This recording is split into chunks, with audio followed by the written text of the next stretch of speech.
Hey, welcome once again. I'll tell you, it's the Flicketty ReviewCast, episode 31, and I'm Aaron Forsyth. This is Mike Anderson. He knows his name. Time for a beer. Let's talk movies, y'all. It's beer time. Beer o'clock. Yeah, so we had a little kerfluffle going into this one. We were about to review Honey Don't, but we're not gonna. Honey, we didn't. We'll save that for a review. I don't want to bag on anyone's creative process, so, but it was fine. But without spoiling the whole movie, it'd be hard to review. Not even review, just tell you. Once we start talking about it, I feel like we're gonna uncork it, ruin it for you, and whatever. I don't want to do that. Well, it was sort of out of left field for you. It's a movie made by Ethan Coen of the Coen brothers and his wife Trisha Cook. So they wrote it, and she edited it, he directed it. And it's the second in their sort of series of films that they're doing with lesbian protagonists and queer themes. The first one was called Drive-Away Dolls, and I watched that one last year, which seemed like it would be, from the trailer, it seemed like it would be kind of wacky and fun. It wasn't as wacky or fun as it was purported to be. No, so and this one too. This had a couple of cool lesbian scenes, whatever. I mean, we all like Aubrey Plaza. I like the girl, Margaret Qualley. She was in great. The Substance. Yeah, I liked her. I really liked her. But the movie fell apart, and there's just too many weird twists and turns. Whatever. I don't want to bag on it. Yeah, the whole ending seemed very rushed. It just sort of. It sort of felt like there was a bigger idea that didn't quite get executed. It didn't congeal, yeah. Like I said, my theory was it was a pilot that got canceled, and then they go, wait a minute, before we shelf this, why don't we film a couple more scenes and put it out as a movie? And it'll earn its money back. And it felt and then you had a rushed together ending on a movie with a slow build-up that didn't quite go anywhere, and the characters didn't develop. I felt like it was made for a series. They had intent, but the intent didn't get happened. Yeah, sort of interesting characters. It's sort of stylized. It's like a detective-y type thing, but ultimately we bailed on it. Yeah, we sort of felt like we both watched it all the way through, and then we were kind of like, I don't know if it's something that we could recommend. It's sort of very sort of niche filmmaking. So yeah, and I don't know who I'd recommend this to. I don't know who they're getting at other than Gen Z lesbians. Yeah, if you're into like lesbian protagonist movies, it may be right up your alley and it may really speak to you. But once again, it's sort of a niche sort of thing. And as just a film standing on its own, it kind of had some crucial flaws in sort of like character development, story, third act, bringing it all together for a satisfying conclusion, to where I'm not sure we'd be recommending it. Yeah. Because of these sort of. And it looked all right, but even the setting being like Bakersfield, California, but a low rent section of town, it was just like, there's no visual. It was kind of deserty and dumb, and so we bailed on it. Yeah. Nutshells, long story short, we went to a new movie, and this is the one we're reviewing today for you. So there were a couple of like older comedy movies that were kicking around that I had figured, like, I was like, how about this? And Aaron's like, no, what's that? But ultimately, I watched both of the movies that I was looking at on this one. This one is actually from 2023, and it's on Netflix, and it's called About My Father, with Robert De Niro and Sebastian Maniscalco. Right. So you go, okay, De Niro, okay, Maniscalco, we like them both. Sebastian Maniscalco is a stand-up comedian, so this is another in our continuing series of stand-up comedian films. I guess we have a running gag here. Right. I mean, this is essentially Sebastian Maniscalco's The Machine. Yeah, because he does in his early act talks about his father, who was a hairstylist that he looked up to. And oh, did he? I didn't even know that from his stand-up. Yes, that part of it's true. Okay, and the character is Sebastian Maniscalco in the movie. Like, it's his name. It's not although he doesn't play a comedian. Right. And he does his voiceover, which is pulled from his act. Is it? Yeah, but it seems a little reedy and seems like he kind of did a written version of an old bit. You're right. But it's kind of his backstory. Now, I did hear... I didn't know he was from Chicago. Yeah. And he says it in the movie. And I was talking to... who was I talking to about it? Was it you or was it my friend Josh? And they were like, yeah, he's doing the Chicago thing, you know? Mm-hmm. And I'm like, is he from Chicago? I saw it in the movie, but I thought it was just something they were doing for the movie. Yeah. Because I always think of him as like a New York guy. Well, he had a run in New York, and he's been all over. I mean, I didn't know he's from Chicago. Yeah. Okay. All right. And he was a waiter and a maitre d' kind of thing. You know, so that's how his character in here kind of is in hospitality. So I think that's where he. Yeah. So rounding out the cast here, so it's Sebastian Maniscalco, and he's dating this great girl that he loves, and he wants to ask to marry him. Ellie, played by Leslie Bibb. You might have seen her in. Where did we see her?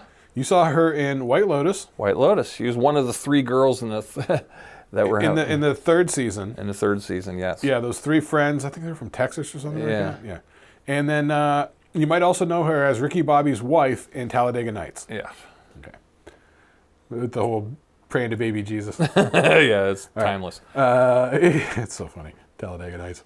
Okay, so Leslie Bibb plays the girlfriend. So he wants to ask her to marry him, and he's got to get his grandma's wedding ring from his dad so he can propose to her. And he wants to do it in just the right way, in the right place, and whatever. And so it's come up to 4th of July weekend. And so she says to Sebastian, hey, my parents are going to, we're having the family get-together on 4th of July. They want me to invite you. And he's all like, ooh, this is a big step. You know, I get to get in good with the family. If I get in good with the family, I can ask her dad for her hand in marriage. He's like, all I got to do is get the ring from my dad. So he goes and asks his dad, Robert De Niro. And he's like, what are you going to do? Leave me alone on 4th of July weekend or whatever? And so then he goes back to his girlfriend. He's like, I can't leave my dad. And she's like, bring your dad along. Okay, here we go. It's a meet the parents situation. So it's a meet the parents setup. If everything goes well, he'll be able to ask for the daughter's hand in marriage. He'll get the ring from his dad so he can do the proposal. Bing, bang, boom. Everything will come together great. Now, so it's a comedy. Now, Leslie Bibb, okay, now her parents are rich country club, white, Bostonian. No, they're in Washington, D.C. they live. Yeah. But they're pretty atypical, rich socialites. And then the fish out of water is going to be Sebastian and his father. Right. And so, or classic Italiano, Sicilianos. So her family consists of her 2 brothers, older brother, played by Anders Holm from Workaholics.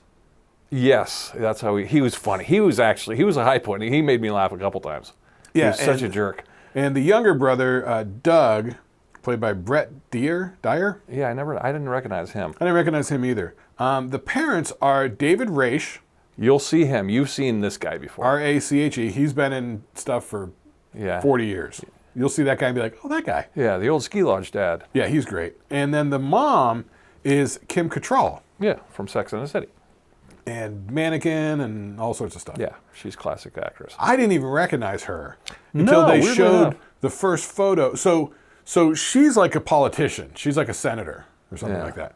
And so they go, oh, the mother. And then they show an old picture of Kim Cattrall looking like classic Kim Cattrall. And it's like, oh my God, it's Kim Cattrall. I didn't even recognize her when I first saw her. Yeah. They kind of toned her down on this one.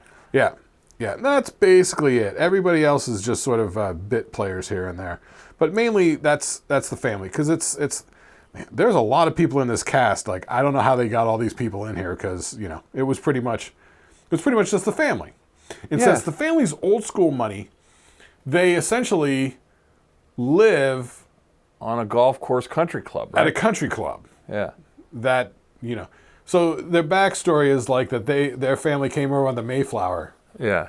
Like that their progenitor was like the guy in charge of the Mayflower. Yeah. And so the dad's name is, I forget the dad's actual name. It was Bill Collins the 12th. Right, yeah. So then the son, played by Anders Holm, is William Collins the 13th. And they called him Lucky. So they call him Lucky. Yeah. Which is kind of funny. Yeah, and so hijinks ensue. Hijinks ensue. Now they try to. You think it's going to go into like, oh, these people are rich, pretentious, and hateable, but they're really not. No. They're really not. They're out of touch, sure, but that's kind of the goof of it all. They're in their own little world. Yeah, they're in their own world, and you can see how they raise the daughter a certain way. But she actually, that's what now you see why she's living in Chicago with Sebastian, and she's partial to, because she's simpler. She doesn't, she's an artist. So it seems like a pretty typical setup where, like you said, you would expect the wealthy hoity-toity family to be all like, you can't marry this guy, he's a commoner, blah, blah, blah. But it's not. And that's where they sort of subvert the expectations. They have foibles, but they're not hateable. They're not hateable. All the characters are fairly likable. Yeah, it's kind of lighthearted. Yeah, and they seem to sort of like each other. Like, there's no conflict between Ellie, the Leslie Bibb character, and Robert De Niro's character, the father. Right. They actually sort of like each other and that sort of stuff. Yeah. Or the brothers like each other. They're not fighting. Well, the one's a hippie guy and the other one's kind of socialite. Yeah. They're very much opposites, but there's no mean-spiritedness. There's no heavy acrimony. There's no heavy drama. It moves. It goes down round. It goes down pretty easy. Yeah. Now you're gonna have the atypical. Okay, well it's 4th of July. We got to do the family thing. We're gonna do the egg races, and you've got all these meet the parent cliches that you've seen this kind of film before. You've definitely seen this kind of film before. Yeah. It's pretty formulaic, but this formula is done in such a pretty palatable way, and the pacing's good. Nobody's hateable. There's a couple laugh out loud moments. The jet ski moment you'll like. I'll just throw it out there. Sergeant Feathers. You're gonna like Sergeant Feathers. Yeah. I even like in the beginning, they do the setup exposition where they're just throwing like pictures and old bits of old movies and stuff up on the screen. Yeah. And Sebastian Maniscalco's talking about, my people came from Sicily. And he's like, all the people in my family had 2 traits, a hunchback and resting bitch face. It's sort of a running gag through the thing. Or the cologne, like before they go to bed, the Siciliano thing is like they spray cologne and they kind of dance through the cloud of cologne. Which I don't get, but like... Yeah, we can't go to bed stinking.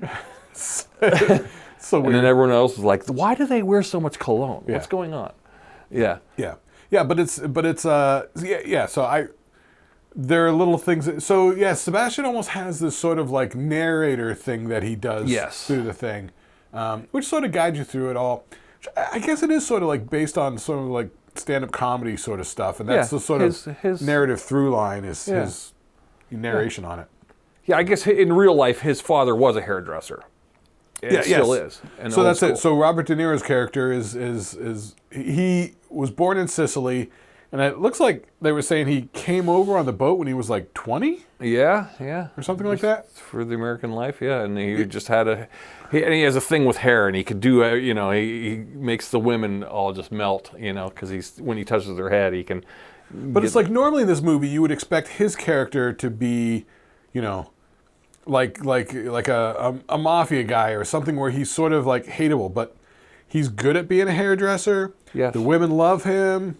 He has a talent for it. Yeah. He's successful it's at his it. thing. Yeah, and there's Italian Sicilian cliches and tropes, but they stay away from crime or anything negative. Yeah. He's just like the cologne or the way he starts speaking old Italian language, when he gets mad. It's about. Yeah. Or they do a thing where early in the beginning when Sebastian goes to ask for the grandmother's ring to propose, Robert De Niro's got like a backyard garden, and he's like raising vegetables, and he's like, oh, it's the rabbits, and so he's like mixing up poisons. He's spraying antifreeze on the it was like raccoons or something like that. Yeah.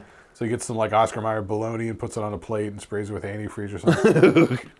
I guess that's the thing. Yeah, I don't know much about it, but yeah, for as predictable, I don't want to say predictable, but okay, for as formulaic. Overall plot-wise, you kind of know where it's going. You've seen this sort of thing before. They're not breaking any new ground in the plot, but in developing the characters and the relationship between the characters. Yeah. That's really where this shines. Yeah, yeah. And at first you think, oh, is De Niro phoning this one in? But actually he has a few heartfelt moments, especially towards the back half of the film, where he gets mad and angry and you know, you go, oh, you forget that he's actually a really good actor.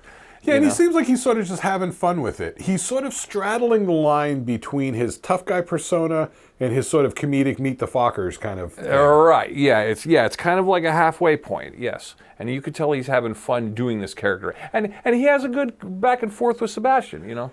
Yeah, Sebastian's not that great of an actor, but he's good. You could tell he knows what when he's playing himself, he's playing himself. Yeah. He doesn't sound reedy.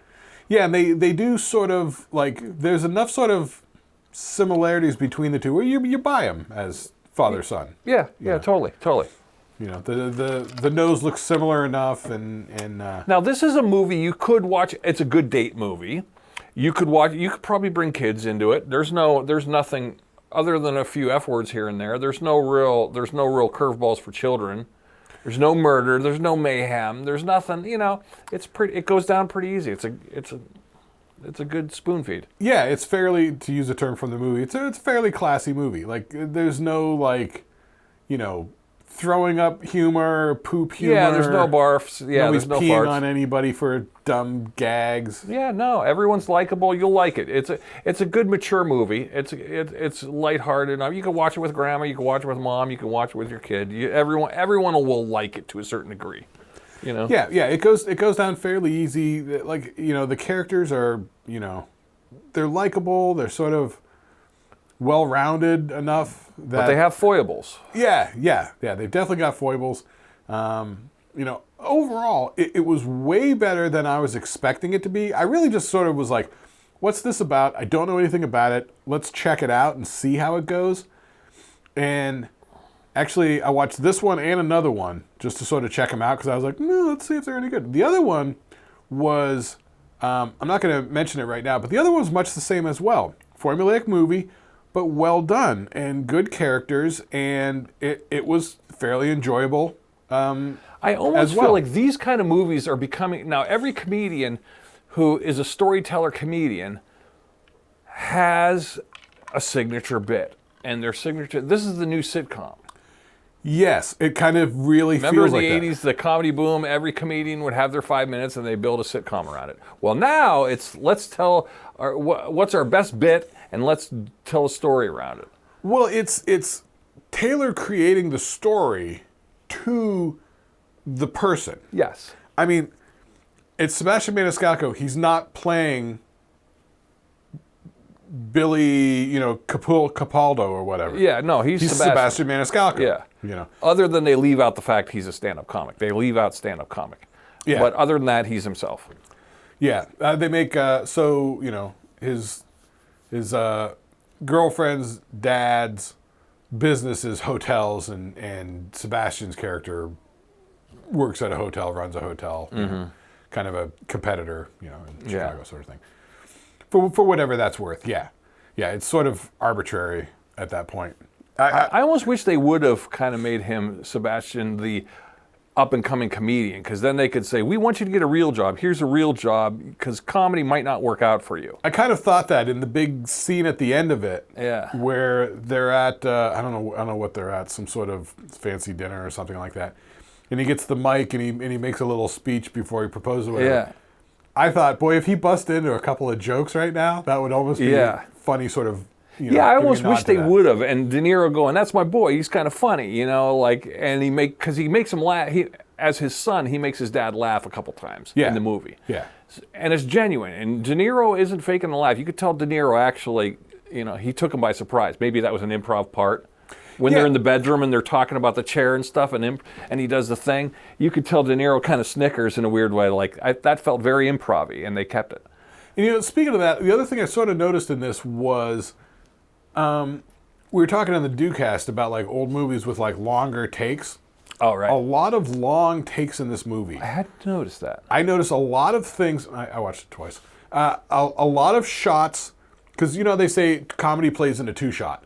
A lot of wide shots. Mm-hmm. There aren't a lot of, I mean, there are, but there's not overuse of the cut-in insert close-up. Oh, I hadn't noticed. Okay. They let the scenes play out in a wide shot, even to the point where when they're at the fancy mansion and Sebastian and his dad are sharing a bedroom, and they're talking about like the chairs and this sort of stuff.